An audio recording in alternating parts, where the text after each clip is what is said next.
bem? Hoje nós vamos ter a nossa aula de literatura. Nós falaremos de dois movimentos da literatura muito importantes. Nós vamos falar do modernismo em Portugal e logo na sequência vamos falar da primeira geração modernista brasileira. Sim, uma geração riquíssima em conteúdo, em conquistas para a nossa literatura. Então vamos lá. Nós vamos começar falando do modernismo português, por quê? Porque nós sabemos que por muito tempo Portugal era a nossa referência, uma vez que nós fomos colônia de Portugal por muito tempo, e essa dependência ela continuou mesmo após a independência do Brasil, essa dependência, vamos dizer assim, que cultural. Infelizmente, o Brasil ainda levou por muito tempo essa influência das outras culturas, não só de Portugal, mas do que vinha de fora. Porém, o que nós vamos falar sobre o modernismo português não é nada que seja ruim para o nosso contexto. Na verdade, nós vamos falar o que foi o modernismo em Portugal, para poder compreender como esse movimento aconteceu em outros lugares e como ele se deu aqui no Brasil. Bom, o modernismo em Portugal, ele vai acontecer em um período que o país está vivendo um conflito político muito grande. É um período de transformação, é um período de mudanças. E tudo isso vai influenciar na literatura, na forma de escrever, na forma de se expressar. Como eu já disse para vocês em outros momentos, a literatura é uma representação da sociedade. Que a sociedade está vivendo, o que está acontecendo. Então, precisa entender qual era o contexto, qual era a situação, para que eu consiga compreender algumas expressões literárias. Bom, o modernismo em Portugal, ele inicia nas primeiras décadas do século XX e dura até os anos 70. Ele vai surgir quando Portugal está vivendo uma fase política chamada de Estado Novo. E um marco, a sua inauguração, vamos dizer, a sua primeira obra, foi o lançamento de uma revista chamada Orfeu, em 1915. Então, quando acontece o lançamento dessa revista, nós consideramos o início do modernismo em Portugal. Então, assim, é um momento onde a gente tem um grande movimento, uma grande movimentação política em Portugal. Muitas coisas estão em fase de mudança, de transformação, e, logicamente, esse modernismo que aconteceu em Portugal, ele vai influenciar o Brasil, assim como outras manifestações, como as vanguardas europeias, que aconteceram em diversos países, também influenciaram o modernismo aqui no Brasil. Bom, vamos falar do contexto histórico, um pouco mais desse contexto histórico. Como eu já mencionei, Portugal estava vivendo um período de mudança política, de mudanças econômicas no seu território, no seu país. E, além disso, num contexto mundial, nós estávamos vivendo a situação das guerras mundiais. Então, nós estávamos ali, aconteceu naquele período entre Primeira Guerra e Segunda Guerra. Na verdade, dentro da Primeira Guerra Mundial, já em 1915, nós estávamos vivendo a Primeira Guerra Mundial, e ele acontece, ele dura até após a Segunda Guerra. Então, eu tenho todo esse contexto de guerra que vai influenciar esse modernismo português. Além desse contexto de guerras mundiais, eu tenho um contexto de avanço científico, porque o mundo vivia alguns avanços, como a teoria da relatividade, que avançava nesse período, a teoria da psicanálise de Freud. Eu tenho os avanços tecnológicos, como a fotografia, a luz elétrica e alguns outros. Então, são situações que envolvem o contexto dessa época. Portugal vivia uma instabilidade social muito grande. Em 1910, eles proclamaram a República em Portugal, e essa proclamação gerou dois partidos políticos, os situacionistas e os inconformados. Os situacionistas eram aqueles que queriam manter o que já estava, e eles gostavam muito de lembrar do período de glória de Portugal, de tudo que eles viveram no período das grandes navegações, de todas as suas conquistas. E os inconformados, como o próprio nome diz, eram aqueles que queriam mudança, que queriam o novo, o moderno. E aí o modernismo português surge dentro de todo esse contexto. Percebam que é um contexto bem caótico, muitas situações, guerras mundiais, avanços tecnológicos, proclamação da República, divisão em dois partidos, instabilidade social, tudo isso vai influenciar no modernismo português. Características do modernismo em Portugal. Então, eu tenho um movimento literário que vai ter um distanciamento do sentimentalismo, ou seja, aquele lugar de destaque para o sentimento, para a emoção, ele vai sair de cena. Eu tenho um espírito dinâmico nas produções, porque há um incentivo e há uma influência das transformações tecnológicas, muita crítica, muito questionamento, o uso de uma linguagem cotidiana, mais próximo da realidade, do dia a dia, oposição às normas, e tem uma valorização aqui do anarquismo, aquela ideia anárquica de tirar o poder, de tirar o governo. O modernismo português tem muita originalidade e é também muito excêntrico, e a ideia de romper com o passado e trazer uma atitude inovadora, algo novo. Esse pensamento, esse ideal de romper com o passado, ele também vai acontecer aqui no Brasil, e nós já falamos disso um pouquinho quando nós estudamos a Semana de Arte Moderna. Eu tenho dentro do modernismo em Portugal algumas vertentes que nós vamos chamar de gerações.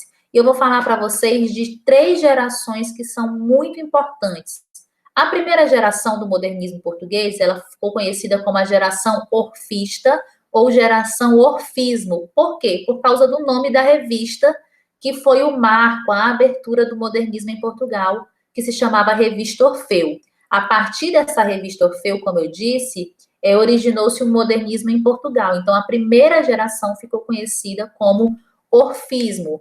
Dentro dessa primeira geração, eu tenho grandes nomes de poetas de destaque, como Fernando Pessoa, que é um dos maiores poetas portugueses e de uma responsabilidade, de um peso enorme quando eu falo de modernismo, Mário de Sá Carneiro e o Almada Negreiro. São os 3 nomes mais importantes dessa primeira geração.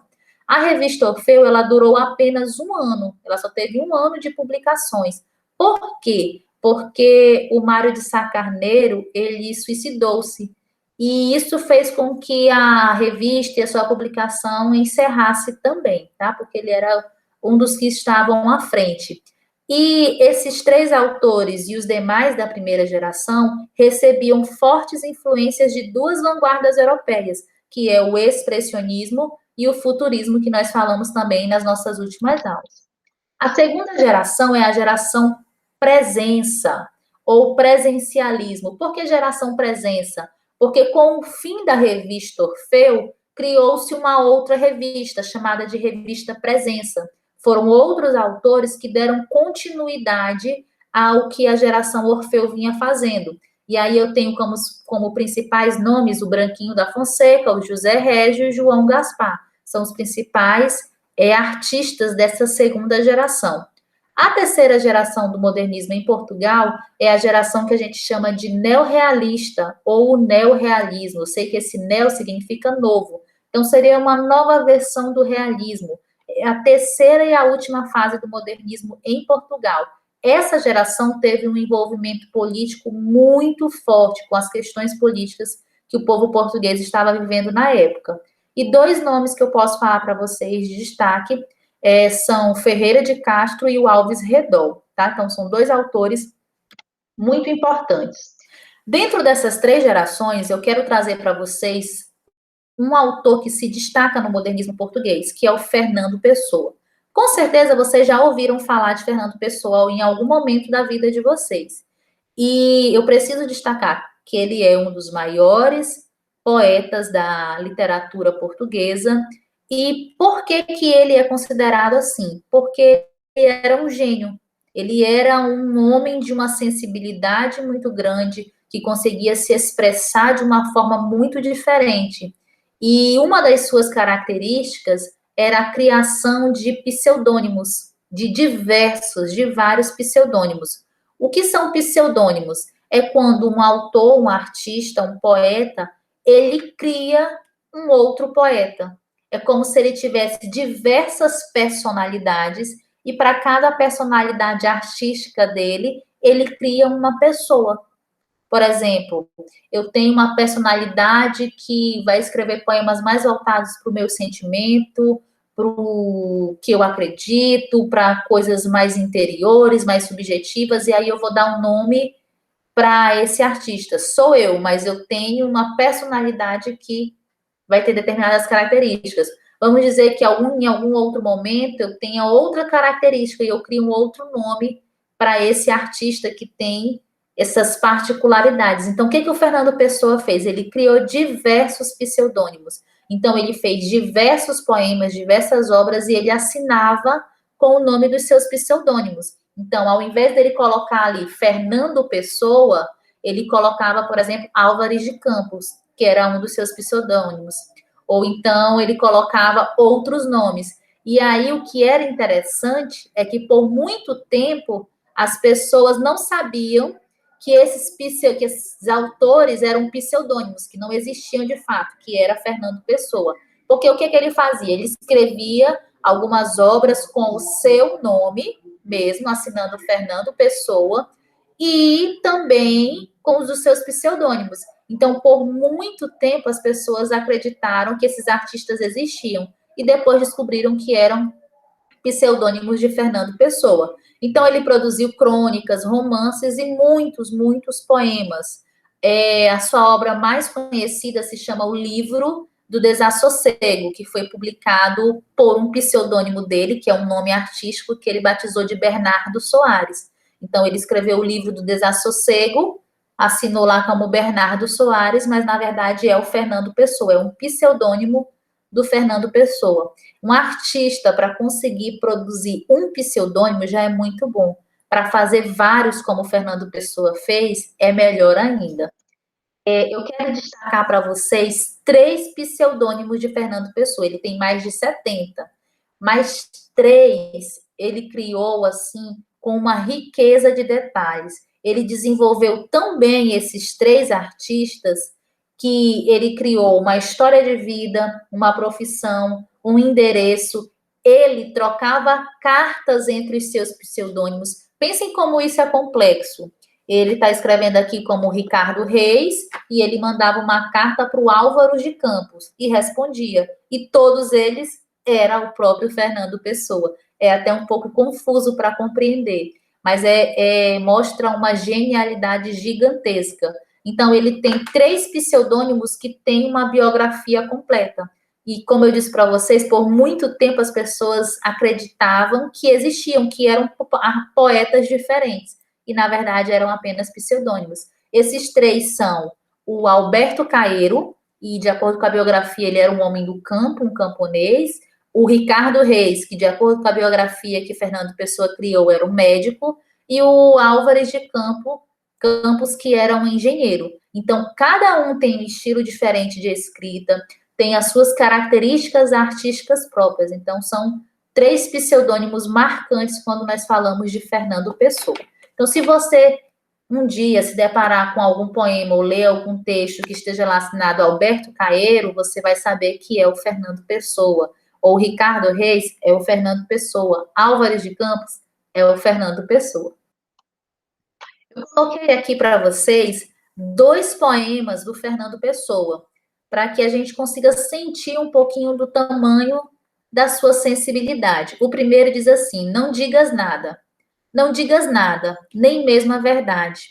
Há tanta suavidade em nada se dizer, e tudo se entender, tendo metade de sentir e de ver. Não digas nada, deixa esquecer. Talvez que amanhã, em outra paisagem, digas que foi vã toda essa viagem, até onde quis ser quem me agrada, mas ali fui feliz. Não digas nada. Então, aqui eu tenho um poema do Fernando Pessoa, assinado como Fernando Pessoa mesmo. O outro é bem pequeno, ele diz assim: amo como ama o amor. Não conheço nenhuma outra razão para amar se não amar. Que queres que te diga além de que te amo? Se o que quero dizer-te é que te amo. Então, ele é muito sensível. E agora nós vamos falar da primeira geração do modernismo brasileiro. Então, entendam que em Portugal, como eu disse para vocês, o movimento modernista vai começar em 1915. Em 1915 eu já tenho a primeira geração acontecendo.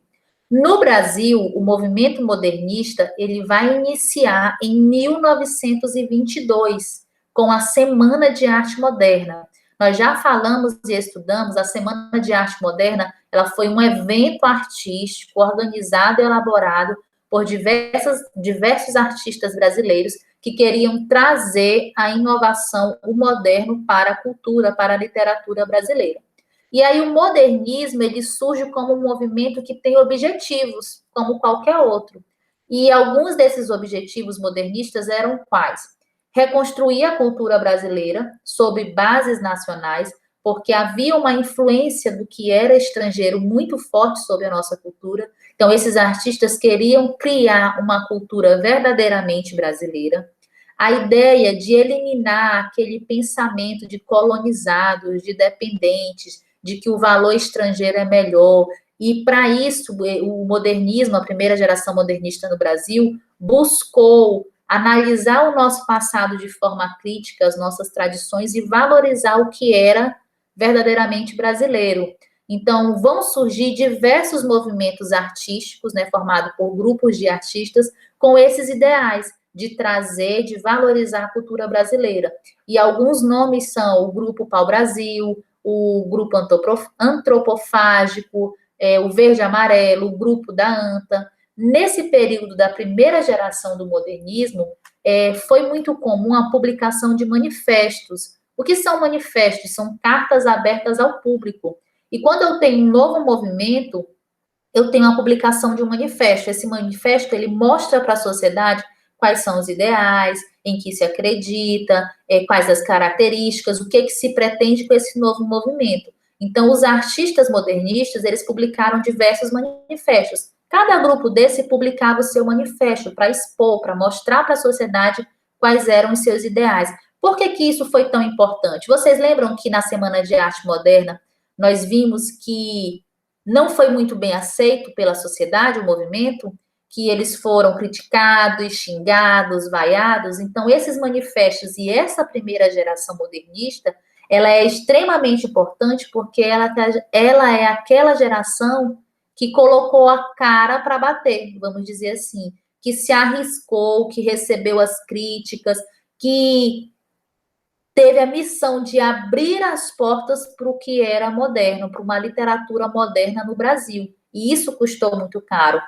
Por isso que vocês podem ver em alguns textos que a primeira geração do modernismo brasileiro, ela pode ser chamada de primeira geração, de fase heróica, pode ser chamada de fase de destruição, porque a ideia era o quê? Era chegar, acabar com o parnasianismo, com aquela influência parnasiana do clássico, do rebuscado, do que não era acessível, era tirar aquele academicismo, aquela formalidade, aquela linguagem muito erudita e trazer algo moderno. Então, eles tiveram esse papel mesmo de introduzir, de apresentar à sociedade o povo. Características da primeira geração. Senso de contemporaneidade, o que é isso? Eles tinham um lema, a vida é agora, eu tenho que viver o agora. Eles defendiam a liberdade de expressão. Os artistas eram livres para escrever, para pintar, para produzir a sua arte do jeito que eles quisessem. Cada um tinha o seu jeito de se expressar. O vocabulário utilizado na literatura modernista da primeira geração é uma linguagem coloquial, com a intenção de valorizar a linguagem popular brasileira, a fala do povo brasileiro. E por ser uma linguagem coloquial do dia a dia, muitas das vezes acabava desrespeitando as normas da gramática e às vezes até usando palavras que para a gramática estavam escritas incorretamente ou usando uma pontuação incorretamente. É muito comum nós vermos isso nas obras da primeira geração. Os artistas faziam isso propositadamente. Para quê? Para poder expressar como é que era a realidade do povo, do falado se expressar. Uma temática que eles abordavam muito nos textos, nas obras, é a questão do novo ritmo de vida que estava se estabelecendo, da velocidade, do progresso, devido às indústrias. Quando acontece a primeira geração do modernismo, o Brasil está vivendo aquele momento em que está recebendo as primeiras indústrias, está apenas com 100 anos de que foi proclamada a independência, então ele é muito novo em muitas coisas ainda. Então a ideia era trazer também essa modernidade, essa velocidade. O futurismo vai influenciar muitos autores da primeira geração. Outra característica era registrar as origens nacionais, o nosso primitivismo, a nossa história. Muita aversão, né, a comportamentos que desejavam assimilar, buscar, retirar de outras culturas. Chegava a ter, às vezes, até uma prática de xenofobia, porque os modernistas de primeira geração não queriam nada que viesse de fora. Apesar de que eles tiveram influência e contato com as vanguardas europeias para poder fazer e realizar todo esse movimento do Brasil. Mas eles não foram copiar o que aconteceu lá e trazer para cá. Eles vivenciaram as vanguardas europeias, os seus ideais, os seus movimentos lá fora e trouxeram isso para o Brasil e fizeram como se fosse uma digestão de tudo que estava acontecendo e transformando e adaptando isso para a realidade brasileira. É uma geração que tem muita irreverência, muita provocação. Os textos, muitos deles usam bastante ironia, às vezes palavras, como eu já falei, que eram coloquiais, às vezes até palavras de baixo calão. É uma característica dessa primeira geração. Desejo de romper com o passado, tudo que era do passado, parnasianismo, romantismo, eles queriam acabar e trazer a ideia do moderno. Os textos, os artistas, as obras tinham um engajamento político-social, falava da realidade, da sociedade, dos problemas que o Brasil enfrentava. Senso de pesquisa é uma característica da primeira geração. Pesquisa em que sentido? Em inovar. Começaram a fazer poemas diferentes, textos diferentes, aí vai surgir o poema piada, o poema minuto, vai ter a incorporação do humor na poesia, tudo isso era muito novo, não acontecia até então. Despreocupação com aquela formalidade do poema, de ter que ter uma métrica, uma rima, tudo direitinho, isso acaba. Eles são livres para escrever da forma que eles quiserem. E na primeira geração eu tenho produção tanto em poesia quanto em prosa. Lembrando que poesia, poema, estrofe, prosa são textos em parágrafos. Mas na primeira geração, a poesia acaba se destacando muito mais do que a prosa, apesar de eu ter esses dois tipos de produções. Aqui eu coloquei para vocês 2 poemas do Oswald de Andrade, que é um dos principais nomes dessa primeira geração, para vocês perceberem como tem essa preocupação em usar uma linguagem popular, uma linguagem coloquial. Esse primeiro se chama Pronominais e é muito conhecido, já caiu em vestibular, em Enem várias vezes. Ele diz assim: dei um cigarro, diz a gramática, do professor e do aluno, e do mulato sabido.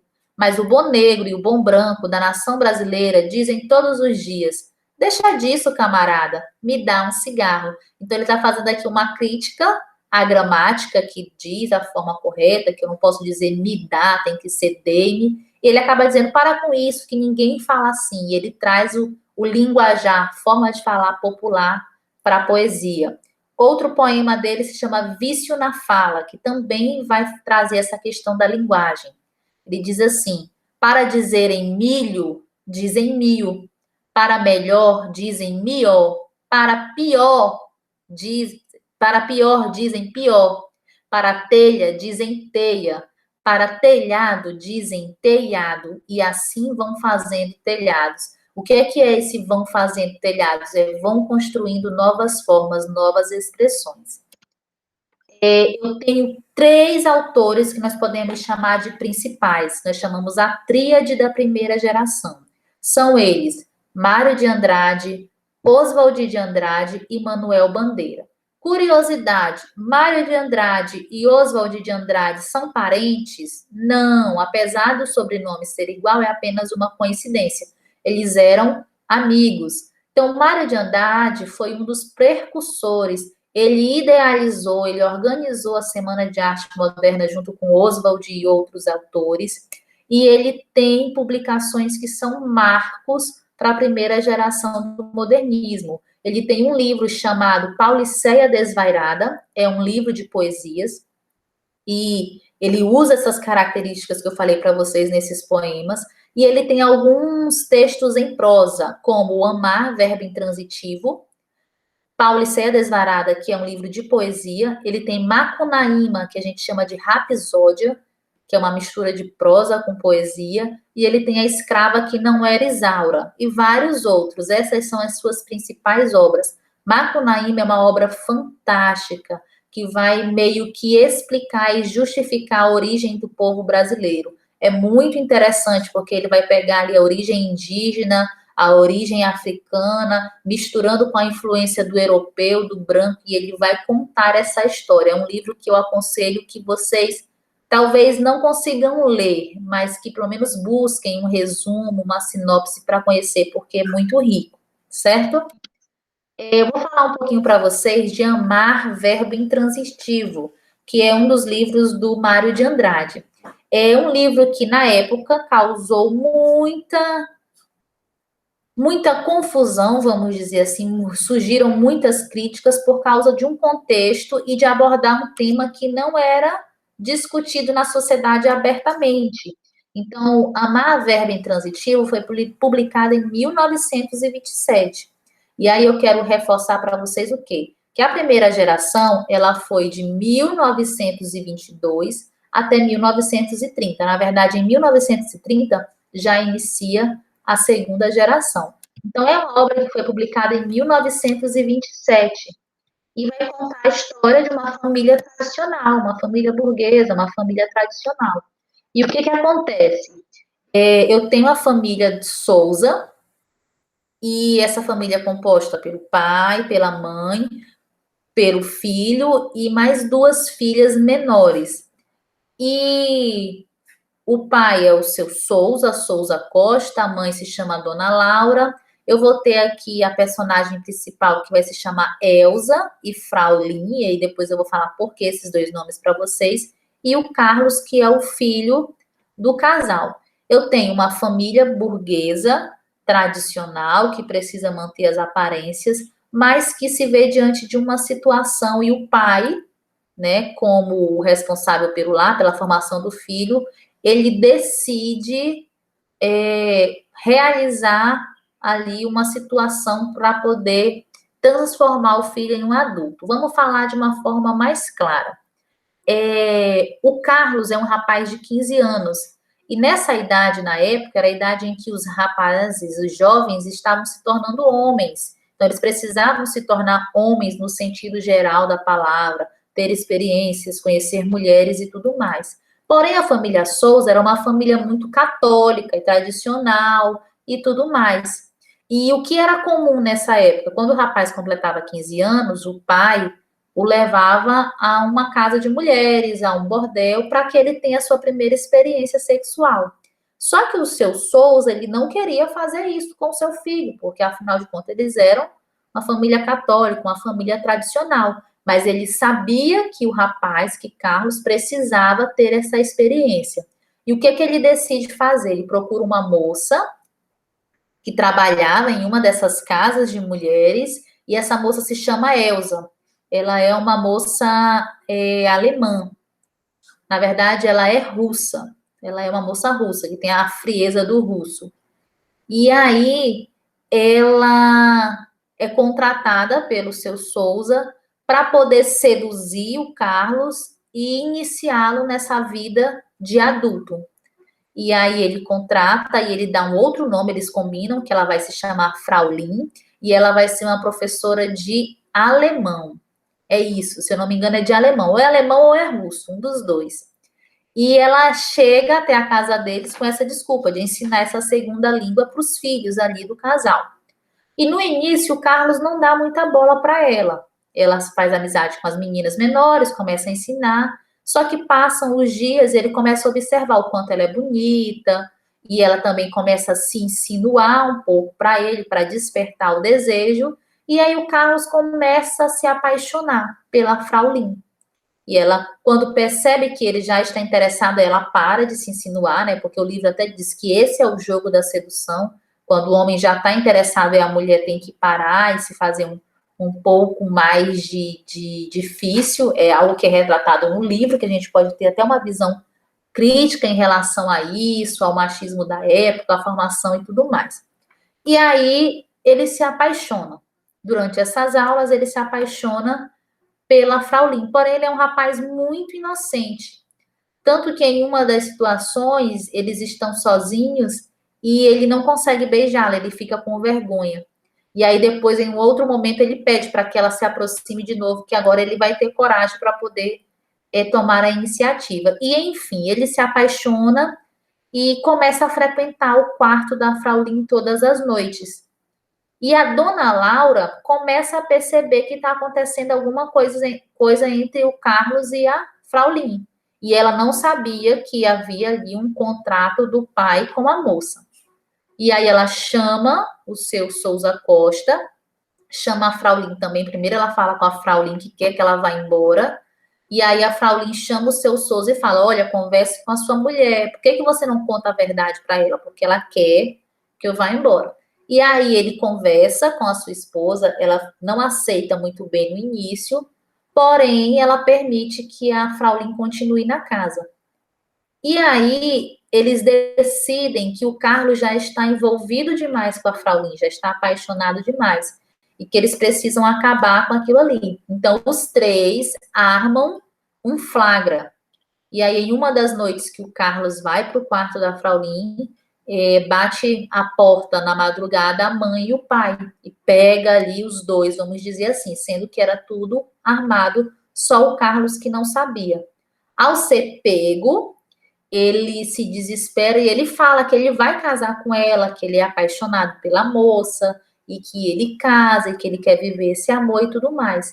E aí, quando os pais percebem que ele está muito apaixonado a ponto de querer casar-se, aí ele decide contar a verdade. Olha, na verdade, ela é uma moça de uma casa noturna, eu contratei para que ela te seduzisse, para que ela tivesse te conduzisse na primeira relação e tudo mais. E mesmo assim, depois de toda essa revelação, a Fraulein sai, vai para o quarto dela, se tranca, e mesmo assim ele decide que quer ficar com ela. Só que o que acontece? O pai diz para ele se acalmar, para ele dormir, que no outro dia eles resolveriam a situação. E aí a Fraulein pega as suas coisas e vai embora. Quando o Carlos, pela manhã, bate a porta do quarto dela para procurá-la, ele descobre que ela não está mais lá. E, na verdade, ela tá se arrumando as suas coisas para ir embora. Ela só dá um beijo na testa dele e sai. E esse beijo representa o quê? A Fraulein, ela nunca se apaixonou pelo Carlos, apesar de tudo isso. Ela se envolveu com ele, ela tinha um carinho, porque sabia que ele era inocente, mas nunca se apaixonou. E aí ela vai embora. O Carlos entra numa profunda tristeza, numa profunda frustração, porque é a mulher da vida dele, ele está muito apaixonado.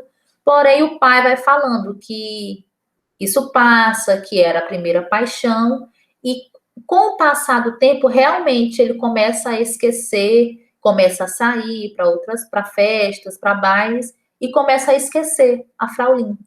E um dia ele está em uma festa de carnaval, um carnaval de rua, e ele avista a Fraulein de longe, que ele já não via há muito tempo. Só que ele já não gostava mais dela. Então ele apenas a vê, acena com a mão, ela também para ele, e eles dois somem de novo no meio da multidão, cada um para um lado.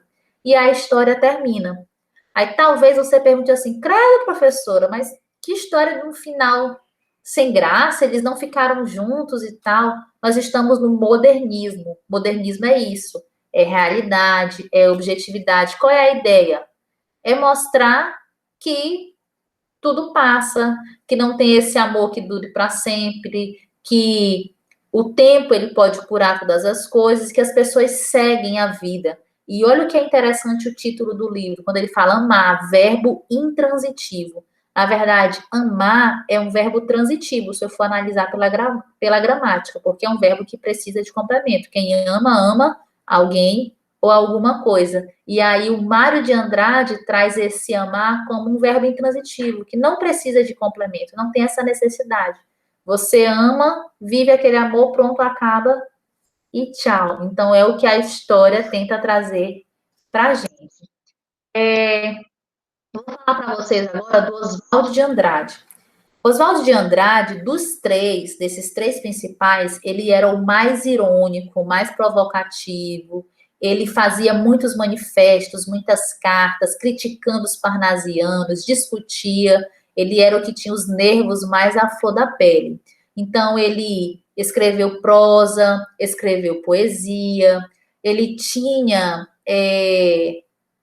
muitas obras, muitos movimentos, ele organizava muitos eventos artísticos, então ele sempre foi, nessa geração modernista, aquele que defendia com unhas e dentes o movimento. Ele era muito irônico, ele usava dessa ironia nas suas obras. E aqui eu coloquei para vocês algumas delas: Os Condenados, Memórias Sentimentais de João Miramar, que é um livro bem legal também para vocês darem uma lida na sinopse, conhecer a história. Ele é o autor do Manifesto Pau-Brasil, da revista Pau-Brasil, do Manifesto Antropófago. Esse manifesto é muito importante, que ele vai associar o ritual de antropofagia indígena, que é um ritual onde o indígena come a carne do seu inimigo, não é um canibalismo. A antropofagia é um ritual que acontecia em algumas tribos, em que quando eu tinha uma tribo que eu considerava o guerreiro forte, com várias qualidades, se esse guerreiro era capturado, a carne dele era distribuída entre os guerreiros da tribo vencedora, porque eles acreditavam que todas aquelas características boas passariam para ele. E aí o Oswald de Andrade, ele propõe uma antropofagia cultural. É como se nós, brasileiros, comêssemos daquilo que estava acontecendo lá fora, mas nós faríamos uma transformação, uma digestão, para que saísse algo brasileiro, algo original, algo com as nossas características. Manuel Bandeira também é da tríade da primeira geração. Ele vai ter muitos poemas, muita poesia. As poesias de Manuel Bandeira são um pouco mais tristes, um pouquinho melancólicas. Na obra dele vai ter muita rebeldia, ele vai falar de saudade da infância, vai falar de temas que envolvem doenças como a tuberculose, que ainda era uma doença que matava muito nessa época. Na Semana de Arte Moderna, ele fez um poema chamado Os Sapos, que eu li com vocês na última aula, e foi um poema que causou muita discussão, porque ofendia, cutucava diretamente os parnasianos, e aí Manuel Bandeira faz parte dessa primeira geração. Então, algumas obras dele que são bem conhecidas: Os Sapos, A Cinza das Horas, O Ritmo Dissoluto e Libertinagem. Manuel Bandeira vai se destacar na poesia, na produção de poemas. Eu coloquei para vocês algumas revistas. Nesse período da primeira geração, muitas revistas foram para divulgar os eventos artísticos, para divulgar as obras de arte, tudo para trazer o modernismo para a sociedade, para divulgar, para mostrar. Então, diversas revistas foram publicadas. Dentre elas, a revista Claxon, a revista Estética, uma que se chama A Revista, a Terra Roxa, Outras Terras, a revista Antropofagia, que era a revista do Oswald de Andrade. Então, eu tenho várias revistas publicadas nesse período da primeira geração. E eu tenho diversos autores de vários ramos da pintura, da arquitetura, que foram importantes também para essa primeira geração. Dentre eles, eu tenho a Anita Malfatti, Tarsila do Amaral, o Menotti Delpicchia, o Mário de Andrade, o Oswald de Andrade, o Manuel Bandeira. Então, eu tenho representação de todos os campos artísticos na primeira geração do modernismo. Para finalizar, eu vou falar desses três artistas: Tarsila do Amaral, que é uma artista que trabalhava na área da pintura, muito importante para essa primeira geração do modernismo. Ela que pintou o Abaporu, que é aquela pintura do pé grande, que é uma das obras de arte mais conhecidas do Brasil. Ela não estava no Brasil quando aconteceu a Semana de Arte Moderna, mas ela sempre se envolveu no movimento, ela ajudou, fez parte dessa primeira geração. A Anita Malfatti, que nós também falamos na última aula, que é aquela artista que fez a exposição baseada nas vanguardas europeias, recebeu muitas críticas de Monteiro Lobato, e por conta dessas críticas que os artistas decidiram criar e realizar a Semana de Arte Moderna, e o Menotti Del Picchia, que é um artista plástico. Então, também são 3 artistas muito importantes nessa primeira geração modernista.